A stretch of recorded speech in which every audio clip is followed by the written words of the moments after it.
Well, thank you very much indeed for your very kind welcome and for the broader welcome I've had here in these lovely islands since getting here rather travel-shocked on Monday evening. I've seen something of the beautiful island. I've been speaking on radio and TV and meeting some very interesting people, seeing the university here and all that you're involved in. And I'm very grateful indeed for the great privilege that I have in addressing you this evening on this topic. I've noticed that the Cayman Islands and the UK, of course, have a great deal in common in history and so on. The commonality of the flag, the commonality of a recent election which was less than decisive, I understand, here, and certainly was in the UK. Well, it gives me real pleasure this evening to have been invited to make the case for God this evening in a university. Throughout the Western world, there are many voices today who would loudly declare that the academy should be a God-free zone, and that questions such as we're looking at this evening should be confined inside the ghetto of the church. But this assertion can be vigorously disputed. First, there is the history of the academy itself. What exactly was the foundation motivation for universities in the first place? And we get a clear answer to this question by looking at the mottos of our most venerable institutions. I noticed that the motto of the Cayman Islands is from the Bible in Psalm 24. He hath founded it upon the waters. Well, in having a biblical motto, the Cayman Islands are in very good company, very good academic company. The oldest university in the English-speaking world, as you may know, is the University of Oxford, whose motto is Dominus Illuminatio Mea, which means the Lord is my light, which is from a different psalm. Yours is from Psalm 24, that's from Psalm 27. Or take one of the most ancient universities in my native Scotland, the University of Aberdeen. Its motto is from the book of Proverbs, Initium sapiente timor Domini, the fear of the Lord is the beginning of wisdom.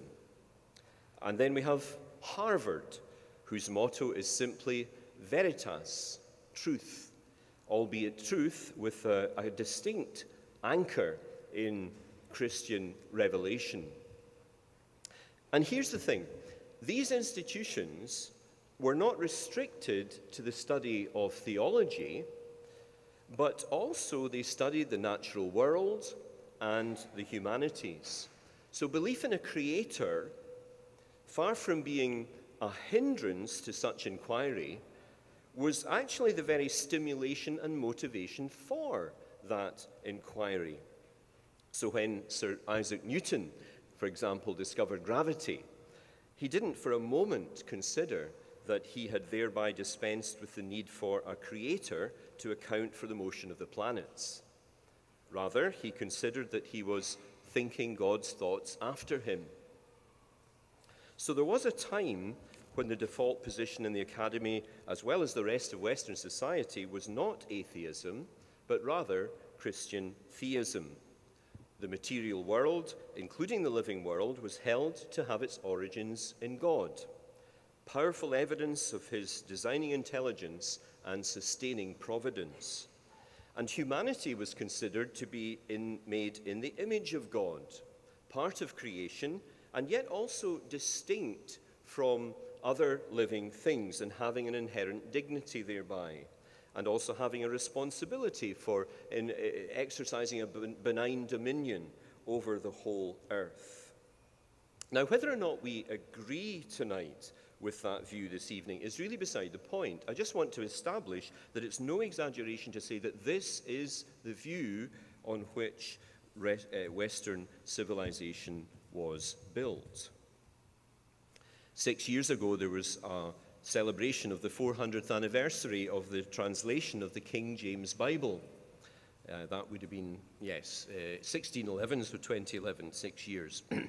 At the time, the British arts and cultural commentator Melvyn Bragg, whose name some of you may know, had a fascinating account on BBC television about the huge impact of the King James Bible, not just on the church, but also on wider society. He saw it clearly as a stimulus to the English language, but also a stimulus to science, to philanthropy, and even to basic human rights and dignity, the very things that we value most today in modern society. And all of these things can be traced, he maintains, to the belief system emanating from the widespread reading of the King James Bible. We might therefore be advised to exercise some caution before ditching that view, as some would wish to do, since we might find that we're sawing off the very branch on which we're sitting. However, as most of us are all too well aware, this God-centered view of reality is no longer the one that drives our culture throughout the Western world today. For most today, God is no longer regarded as an objective reality, actually someone who is there, a supernatural person to whom all are accountable, but just as a kind of private hobby for those who like that sort of thing and want to go and gather in churches to celebrate it. Some think belief in God is a harmless illusion for the comfort of the uneducated. Other more shrill voices, as you'll know, have more recently said that it's a dangerous delusion, not an illusion, but a delusion, a mental disease, and one to be stamped out forthwith. 4 authors in particular have made the running on this: Daniel Dennett, Sam Harris, Richard Dawkins, and the late Christopher Hitchens. They see them there on the picture, the 4 horsemen of the apocalypse, as they are sometimes known. Now, their works are very widely available, but they have not met with universal approval in the places that one might most expect. For example, when Dawkins's God Delusion was published, it received highly critical press reviews in both the New York Times and in the UK's Guardian newspaper, and neither of which are known to be especially favourable to transitional religion, I may say. Many of the arguments advanced by these writers can readily be answered. Let's just take, for example, the attempt to equate belief in God to belief in Santa Claus or the tooth fairy. Do you have the tooth fairy here? The kiddies put their tooth under the pillow. So people say, oh, but it's just like, there's no evidence, just like believing in Santa Claus or the tooth fairy. This is one that does the rounds. Well, all these beliefs, it is said, are delusional since they suffer from a lack of evidence, or so it is so confidently asserted. But Professor Alistair McGrath of Oxford, who is a professor of theology, but he has a PhD in biochemistry before he did his theology, he has pointed out that no one comes to belief in Santa Claus or the tooth fairy later in life, having previously not held that belief. That doesn't happen. You grow out of it. But rather, the traffic is in the other direction. Many have come to believe in God in later life, not having previously held that belief.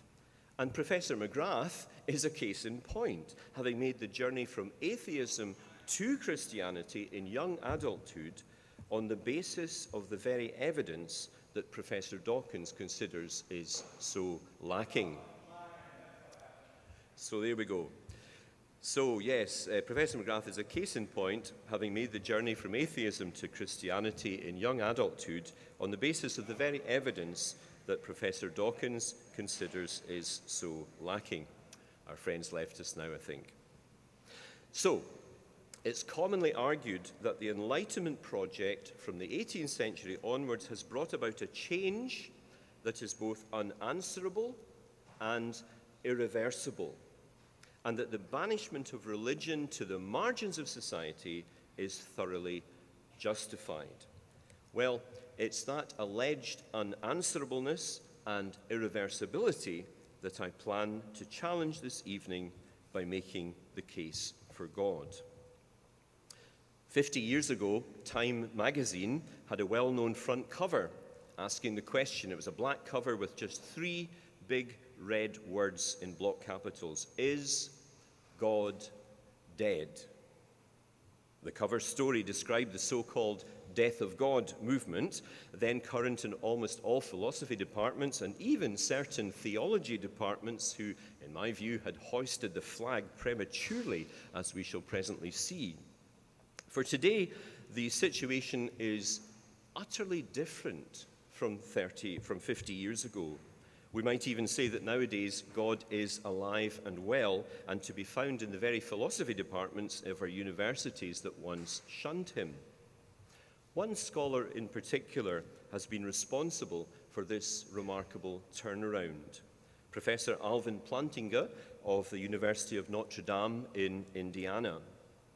Well, it's no exaggeration to say that the restoration of philosophical theism, the restoration of it to intellectual respectability in the Western Academy, is in very large part due to this one philosopher and those he subsequently inspired and stimulated. But unfortunately, news of this restoration of philosophical theism has taken some time to filter down into the movers and shakers of our wider culture, most of whom received their higher education some decades ago when things were rather different. Well, Plantinga lists over 20 arguments for belief in God, over 20 arguments for theistic belief.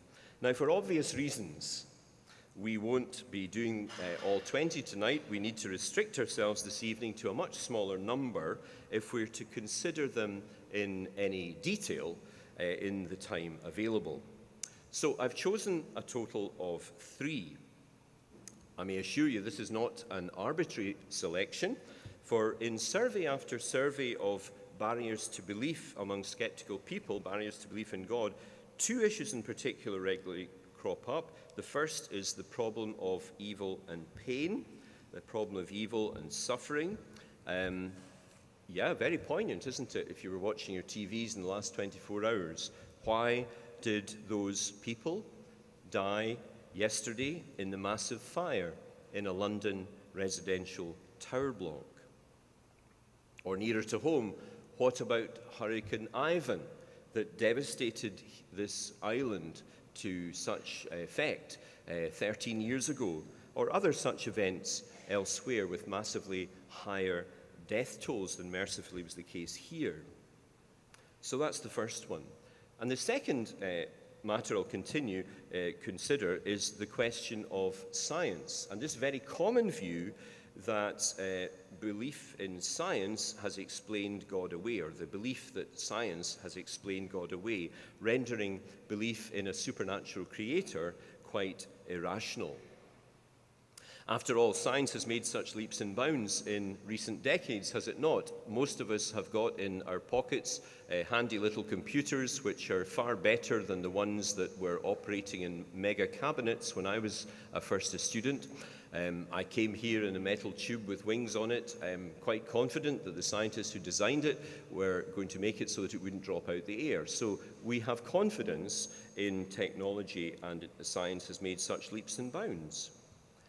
And whether we look up through a telescope at the night sky or peer down a microscope at the nano world of biochemistry, we know so very much more today both about both those fields than did our forefathers. So isn't it time, maybe, some would say, isn't it time to hand God his redundancy notice? Well, to these 2 questions, I'm wanting to add a third, and it's an argument I'll make from beauty. It's hard to avoid that one when speaking in such an extravagantly beautiful place as Cayman. But as well as the beauty of the natural world, we'll also be thinking about beauty in art and music.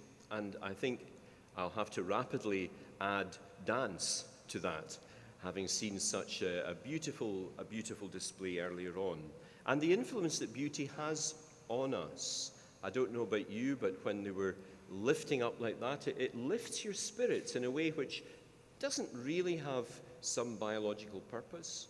Anyhow, we'll get to that. The influence beauty has on us. For we humans are complex beings. We have hearts as well as heads. If we insist on reducing all that we are to thinking with our brains, then we may end up going into intellectual contortions when we try to explain the feelings of our hearts. So for that reason, I'd like to consider beauty as well. The well-known cosmologist, Professor Stephen Hawking, has said this: religion is a fairy story for people afraid of the dark. But Professor John Lennox of Oxford has pointed out that it could equally well be turned round and say this: atheism is a fairy story for those who are afraid of the light. Although he also adds that this kind of ping-pong doesn't really get us very far. What we do need to do is to take a fresh look, an honest look at the evidence. So let's then delve deeper via our three main headings.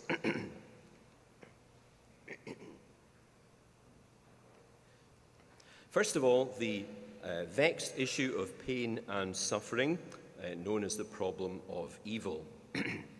You'll see that the slide has yesterday's horrific inferno in London on it. But here's another towering inferno alongside it, just to remind us that one of them can definitely be laid at the door of human responsibility. Just to keep that in mind. You may know the name of Stephen Fry, a UK actor who is turned into something of a national treasure over there. His encyclopedic knowledge is regularly on display on a TV program called QI. It's a kind of brainy program called Quite Interesting, and it's a kind of quiz thing. And his wit is on display at most of the world's award ceremonies, Oscars, BAFTAs, those kinds of things, and his wit is unequaled, this Stephen Fry. He's usually very mild-mannered, and he's gentlemanly, wears tweeds and looks like a country gent. And while he's mischievous, he's almost always polite, except when it comes to God. A couple of years ago, he really let rip against God on an Irish TV show in a rant that has become widely discussed on social media. His venom arises for things like this: bone cancer in children, for example, or a world full of injustice and pain.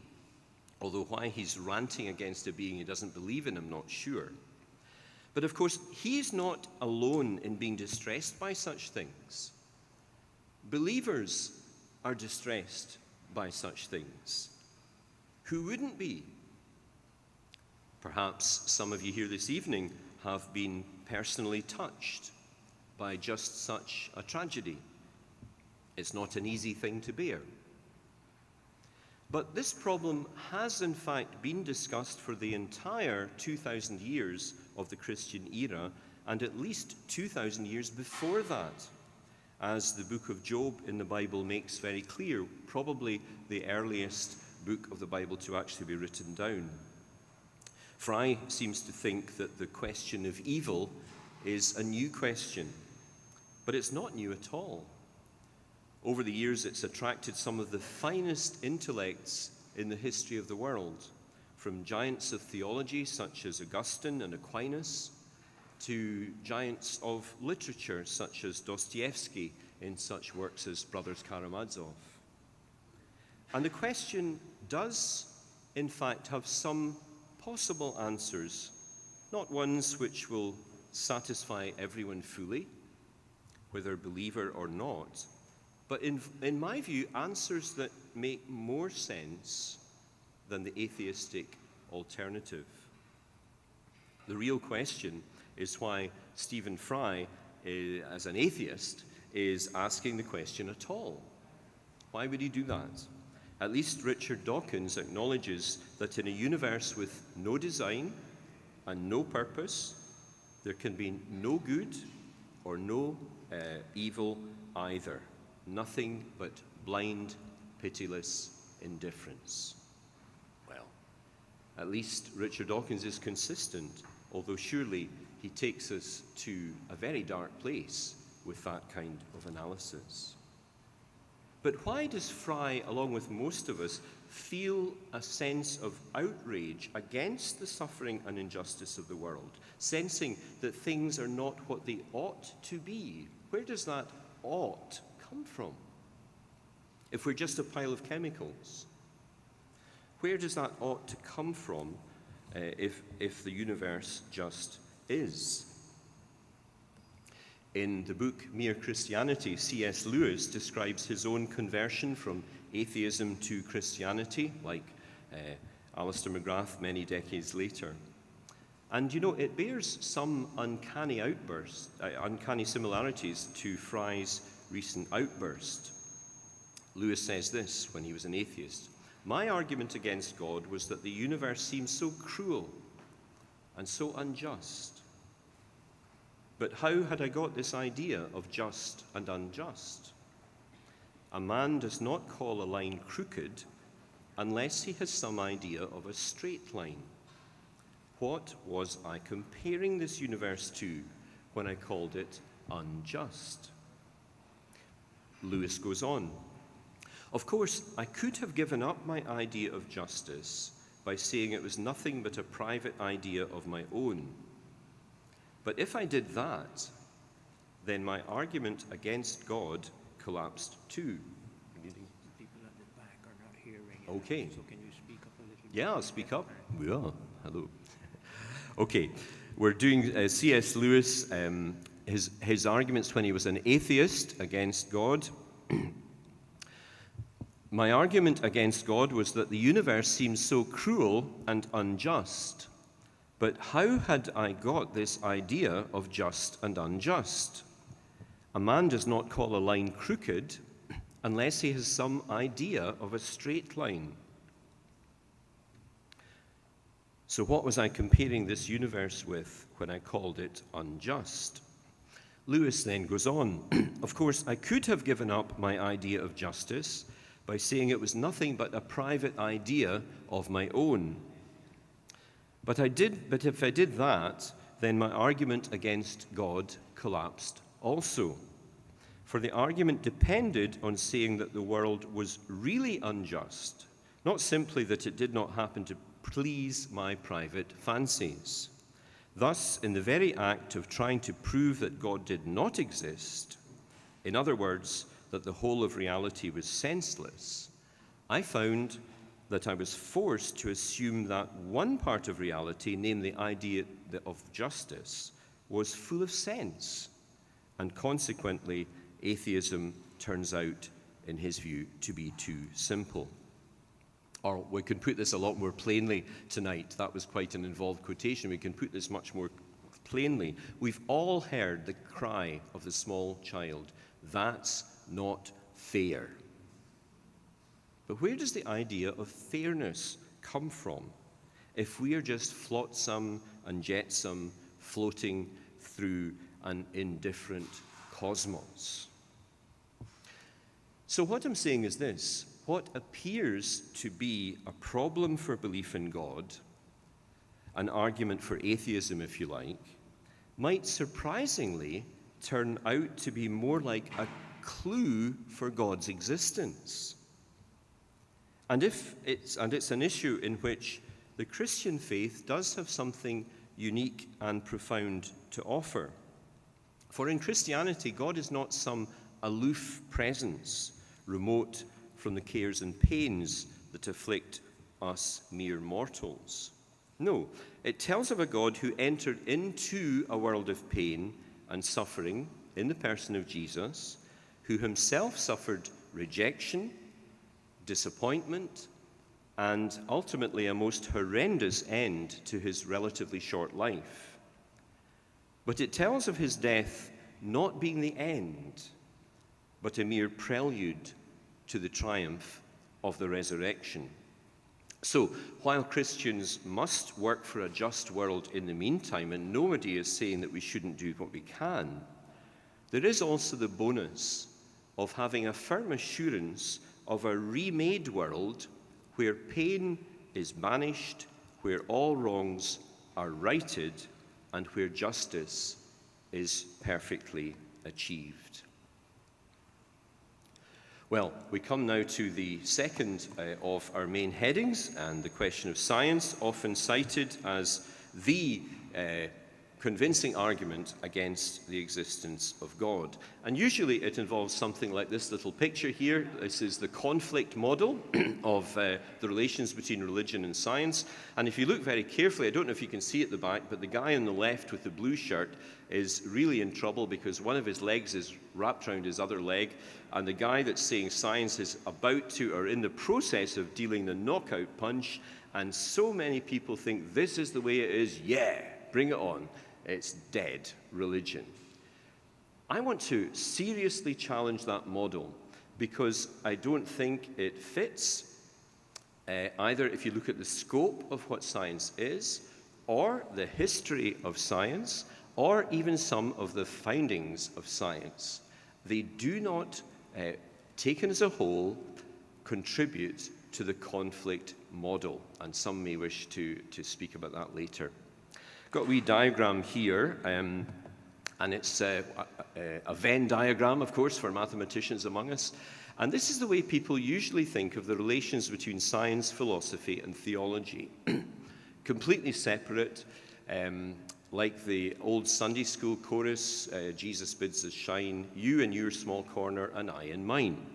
So this is the idea that people have, that really they've nothing in common, they're completely separate, and they never interact. I'm going to argue that this is a more realistic description of the relations between science, philosophy, and theology. Some people might be very surprised at that and say, well, how can they have anything in common? Well, here's why. For many things, I've got, for those at the back who maybe can't see, the ones in the middle, the overlaps in the middle, are labeled how things came to be, and the red area, which is outside the other circles, is how things work. So in the how things work department, we've got our famous smartphones and our airplanes and all these kinds of things that give science its natural authority, its cultural authority. We've even got sort of like priests with their fancy clothes. That would be scientists in their white coats, and they have this cultural authority because of the things there. But when you go back to how things came to be, you can't rerun the beginning of the universe. Science normally runs an experiment, assesses it, then runs it again. And we can't do that with the beginning of everything. At the beginning of everything, it is a question also of metaphysics, of philosophy, and theology also has something to contribute. And if anyone wants to dispute that, they'll have to dispute it with Professor Rolf Heuer, who is the director of the CERN project in Switzerland. You know the CERN, the big particle accelerator? Well, I was at a lecture where he said these very things. He said that we scientists need to be more humble and listen to what philosophers and theologians are saying about the beginning of all things. I thought that was fascinating. So I claim Professor Heuer for the justification of this little model. And faith, you see, is not just religious. This is a real bugbear of mine when people say, oh, but you've got faith and I've got facts. Everybody has a degree of faith in something. Here's Professor Paul Davis, who's not a religious believer, but he says this: science can only proceed if the scientist adopts an essentially theological worldview. He's not a religious man. Even the most atheistic scientist accepts as an act of faith, and I've underlined that myself, accepts as an act of faith the existence of a law-like order in nature that is at least in part comprehensible to us. So the point is that if you don't think there's a rational universe out there, you're not going to do any science. But what justification have you for thinking that there is such a thing? That you have to accept things in faith. You have to accept things on faith, according to him. So what we have, I think, is a conflict not between religion and science, but we have a conflict between two worldviews, two ways of looking at the world. On the one hand, materialism and naturalism. We can make them interchangeable for present purposes. This is the view that if you can't stub your toe against it, poof, it's not there. So if it's not made of matter, it's not real. And so people come along and say, oh, but there's also God. And this is from the Sistine Chapel, the picture of God. And then the materialist and naturalist will say, no, that's not permitted. We do not do anything that isn't physical, that isn't matter and energy. So materialism even has its own creed. In the beginning, where the particles became complex living stuff, and the living stuff became aware, and the living stuff conceived of God, which is a fair way of putting it. It's a bit of a parody, I admit, but it's a fair description of what the materialist view says, instead of the traditional theistic one of in the beginning God created the heavens and the earth, and God created humanity in his own image. So when you've got science, when you've got materialism ruling science, then you can get something which I call scientific overreach, or scientism. And this is the heart of the problem in the science-faith debate, science-religion debate, scientific overreach. What do I mean by that? Well, here's a quotation by a well-known statement by Richard Dawkins. The universe is nothing but a collection of atoms in motion.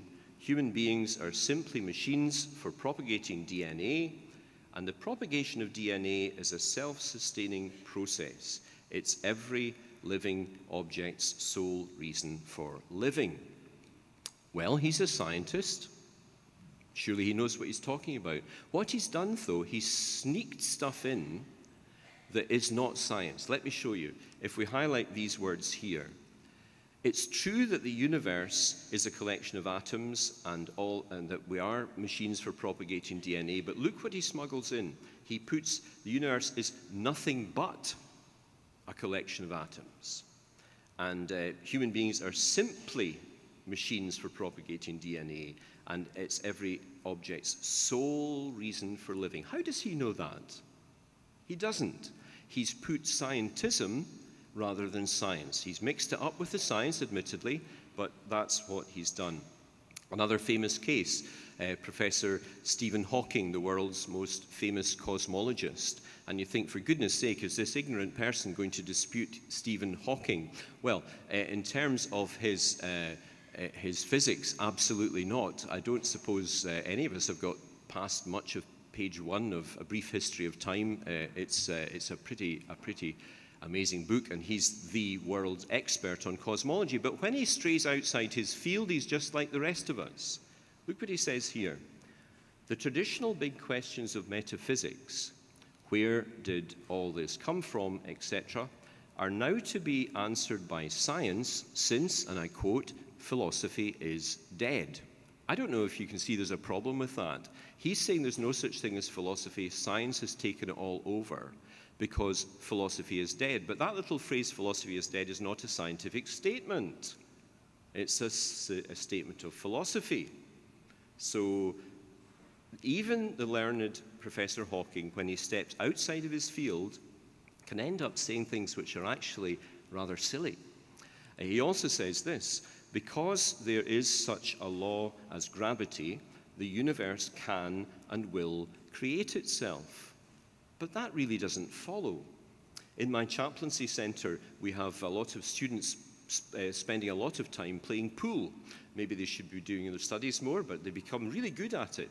Now, the laws of motion, Newton's laws of motion, explain how the billiard balls go. But the laws don't do anything. You have to have someone doing the doing. And so if you have a law of gravity, it does not follow that the law has created anything. Laws can't do that. They can only describe what an agent actually does. And certainly this has been well exposed by a very prominent philosopher, John Haldane. Nothing in the study of nature requires that we only allow as real what physics deals with. To suppose otherwise is a prejudice of philosophy, not a discovery of science. So please, if you hear scientists say something, listen out for the stuff that's smuggling a worldview in, smuggling the view that matter is all there is. Well, Isaac Newton, I mentioned him earlier, he said the most beautiful system of the sun, planets, and comets could only proceed from the counsel and dominion of an intelligent and powerful being. This being governs all things. And that was after he discovered his laws of motion and gravity and so on. Much more recently, James Clerk Maxwell, the greatest physicist between Newton and Einstein. That was Einstein's view of Maxwell. He was the first director of the Cavendish Laboratory in Cambridge, and he had this put over the doors. And it's in Latin there on the wood, but the translation is, "Great are the works of the Lord, they are pondered by all who delight in them," from Psalm 111. So that's just some illustrations of why there's not a conflict. Here's a whole pile of scientists here. Read a couple of names at random, and you will find whether it's Boyle for chemistry, Gregor Mendel for genetics, whatever it is. Every one of these names believed in a divine creator, and most of them were, in fact, committed Christians. And it wasn't just that they lived in a society where that was important. That was, if you read their works, that was the driving force for their science. They took delight in finding out the laws that they believed were there. What about Galileo? Someone says, I think we'll probably move on there, but he's not, the episode with Galileo in the Catholic Church is not representative, and it has a lot of complexity. It's not just a case of science against science and religion. So summing up this section of the talk, is there a conflict? Well, it's not quite so simple. Summing up the whole thing of the history of science, and this would represent the mainstream views of historians of science everywhere. Men, and of course it's a quotation from 50 years ago, so it says men, not people. Men became scientific because they expected law in nature. And they expected law in nature because they believed in a lawgiver. So because they believed in a lawgiver, they thought there were laws there to be discovered. Right, so science then, the scope of science, the history of science. Very briefly, some findings of science before we get on to beauty. So some findings of science. First of all, the fact that the universe had a beginning. Now, scientists didn't always believe that. Until about the 1930s, they thought it had always existed, the universe. And then evidence came to say, no, there was a beginning. And what's really interesting, I think, in view of what I've said about philosophy, is that the Big Bang Theory, which whatever else may think of it, it does confirm that there was a beginning to everything. The Big Bang Theory was initially resisted by some scientists on philosophical grounds. There's Sir Arthur Eddington. Philosophically, the notion of a beginning is repugnant. Well, it gives them the queasiness. Why? Well, I should like to find a genuine loophole. So he wasn't for accepting the evidence. More recently, Sir John Maddox. The idea of a beginning is thoroughly unacceptable because it implies an ultimate origin for our world and gives creationists ample justification for their beliefs. Now, by creationists there, he means anybody who believes in a God who created, not just young Earth or whatever it might be. Quite astonishing if science is supposed to be about following the evidence where it leads. But it was accepted in the end. It is now accepted that there was a beginning. And if that makes some people philosophically queasy because it sounds a bit too religious, well, tough, because that's the way the evidence points. We can also look at the finely tuned constants of the cosmos. This was, if you were wanting to make a universe, you probably don't know what all these wee things mean, but the bottom left-hand one is called gravity. So we all know about that, 10 meters per second. And just like there's the force of gravity, there's other things too, okay? But all of them have got a particular value, and if they were out by the tiniest amount, I don't mean like by 1 in a million. If the proportion of the bottom right to the bottom left one, the electromagnetic force constant, to gravity was out by not 1 in a million, but 1 over 1 with 43 nothings after it. If it was just that bit different, there would be no solid existence, never mind any life. So it's not surprising that people think, hang on, that kind of sounds strange. Here's Sir Fred Hoyle, not a religious believer, but an honest man. A common sense interpretation of the data suggests that a super intellect has monkeyed with physics as well as with chemistry and biology. Well, I find that a fascinating quotation, and at least he's being honest. When it comes to biology, the idea of there being a design is much more controversial, as many of you, I'm sure, will know. Richard Dawkins defines biology as the study of complicated things that give the appearance of having been designed for a purpose. So he acknowledges that there's a design there when you see design in the natural world, but he says it's just an appearance, an illusion, in fact. But when we look down into, this is the microbiological, the biochemical level, looking at the DNA double helix, I'm sure some of you have seen pictures of that. There's the 4 chemicals there which are used like code. You know, there's binary code for 1s and 0s. This is a bit like that, but it's got 4 letters instead of 2. And it's the most amazing thing. I am missing my wife a little bit, so I can go down to the beach there and write her name, Nikki, on the sands, N-I-C-K-Y. And everybody knows that that's not been put there by natural processes. It's been put there by somebody who's written it. Well, that's a 5-letter word. This, the human genome, is a 3.1 billion letter word, and yet people say it has no author. I think that view can be challenged. Let's look at Mr. Bill Gates, perhaps one of the most prominent cultural authorities in our land. He's comparing, well, I'm comparing the DNA coding on the left with digital computer speak on the right. He says this: human DNA is like a computer program, but far, far more advanced than anything we've ever created. I think that's an amazing statement. Does this persuade anybody? Well, yes, it does actually.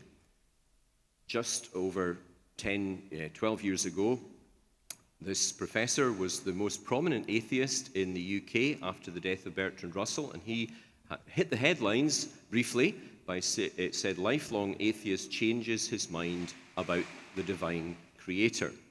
And he said because of the design, because of the DNA patterning, that is the software that drives the hardware. We all know that software doesn't write itself. The computing department know that. Something must have been behind it, a mind behind matter. Now, cruel people said, oh, he's just losing his marbles because he's old. But maybe he's doing what he said he was doing, which was this. He said, all my life I've taught my students to follow Socrates and follow the evidence where it leads. That is all I'm doing in giving up my atheism. Now, on the question of evidence, just to finalize this section, the heavens declare the glory of God and the skies proclaim the work of his hands. That's from the book of Psalms, probably written about 3,000 years ago. It was written by David. He was a shepherd. He was out in the hills looking up. How many stars did he see? Perhaps 10,000. And you've probably been there and thought, wow, look at all those stars. Well, the thing is, sometimes people say the more we know about science, the less wonder there is. Let me tell you something. We now know there's not 10,000 stars in the sky.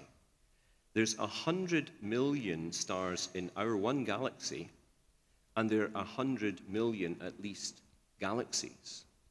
So this statement, I think, is more wonderful now because of the discoveries of science than it was when it was first penned all those years ago. Well, thirdly and finally, we come to beauty, and this is an authentic Cayman Island sunset, sadly not taken by me, but nicked off the internet. But I think you can see something of beauty there. And remember, if there is no God, and if matter is all there is, then everything that exists, including our experience of a sunset, including our spirits being moved by beautiful dancing that we saw earlier, or by the singing of your wonderful national song. Everything like that, a favorite piece of music, or reacting to a pretty face if you're a guy, or a handsome face if you're a girl, all that's just the product of what Bertrand Russell famously called an accidental collocation of atoms. Is that so? Well, if that is so, then what we call beauty is merely a neurological hardwired response to particular information coming into our senses. So we only find certain scenery or seascapes to be beautiful because, and then some other explanation has to be dreamt up, because our forebears knew that you would find food there and then survived because of something in their brains which we have inherited. So in the same way, a great work of art or a piece of music may move our emotions and seem significant to us. But that significance, if matter is all there is, that significance is just an illusion. So too that wonderful feeling of falling in love. If matter is all there is, then that too must simply be biochemical responses to an inherited trait that helped our remote ancestors survive. It's all a bit bleak, isn't it? The writer Tim Keller has pointed out some of the contradictions that this can lead to in his book, The Reason for God, which I commend to you if you want to look into these things more. He cites cases where even the most die-hard secular humanist cannot help but feel in the presence of great art and beauty that there really is meaning in life, and that truth and justice are real. Of course, just because we feel something, it doesn't make it so. But doesn't an appetite for something suggest that the thing exists? For every other type of feeling we have, an appetite corresponds to something to which the appetite is geared. Might this appetite for beauty, for feeling our souls lifted, might not that mean that there's something beyond? Augustine, in his book Confessions, reasoned that these desires and longings are also clues to the reality of God. So, for example, sitting there in your seat tonight, if you haven't eaten your evening meal yet, then you may be feeling hungry, and you may be thinking, when's this guy going to stop so we can get the refreshments? But doesn't that feeling of hunger suggest to you that food exists? Similarly, with other desires and longings, sexual desire suggests that there's such a thing as sex. Tiredness suggests that there's such a thing as sleep. And loneliness suggests that there's such a thing as friendship. But what about this longing I mentioned earlier, this longing stirred inside us in the presence of great beauty, whether in the natural world, dancing, art, music? If all our desires, is that the only one to be dismissed as an illusion played on us by our biochemistry? Tim Keller puts it this way, and I quote, "Doesn't the unfulfillable longing evoked by great beauty qualify as an innate desire? We have a longing for joy, love, and beauty that no amount or quality of food, sex, friendship, or success can satisfy. We want something that nothing in this world can fulfill. Isn't that at least a clue that this something that we want actually exists?" I submit to you this evening that this unfulfillable longing qualifies as a deep, innate human desire, a major clue that God exists. Well, time is wearing on, and you've been very patient. Finally, I want to be clear this evening that I have not attempted to prove that God exists. That may be a surprise to you. I'm not attempting to prove beyond doubt that God exists. As a Christian, it seems to me that God has ordered things so that there is room for an individual's response, without the compulsion that might be associated with watertight proof. Although we should always remember that neither can the existence of God be conclusively disproved. Instead, the three areas I've addressed this evening are better regarded not as proofs but as clues. Clues for the existence of God, pointers, if you like. Of course, one may quibble with this or that clue, but when you stack them up, the cumulative effect of those clues must surely be stronger together than a single clue on its own. And remember, there's more than 20 others. And there must come a point when our resistance to the evidence of those clues becomes unreasonable. Because you know what? We're not neutral, disinterested parties when it comes to the existence of God. Atheist philosopher Thomas Nagel is very honest about this when he says, and I quote, "I want atheism to be true, and I'm made uneasy by the fact that some of the most intelligent and well-informed people I know are religious believers. It isn't just that I don't believe in God and naturally hope that I'm right in my belief. It's that I hope there is no God. I don't want there to be a God. I don't want the universe to be like that," says he. Well, sometimes things are not as we wish, and sooner or later, we just need to readjust to a new reality.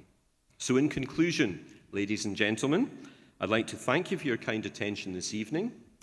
Whatever your position may have been on the God question when you walked into the hall an hour and more ago, I hope that those of you who profess a religious belief, or those who have done so in the past but are maybe in a place of questioning or doubt just now, I hope that you will have been encouraged to see that your faith is not built on sand, but on something much more rock-like and solid.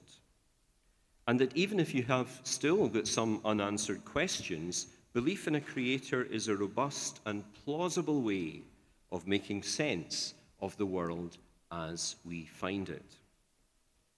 But if you came here tonight with a more skeptical approach to religious belief, I hope that you've been given at least some pause for thought, seeing things just perhaps from a slightly different angle.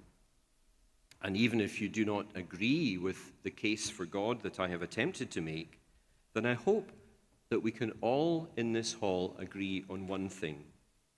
The God question is an important question, and the way we answer it may have the most serious and far-reaching consequences, not just an academic question. Thank you very much indeed. Thank you.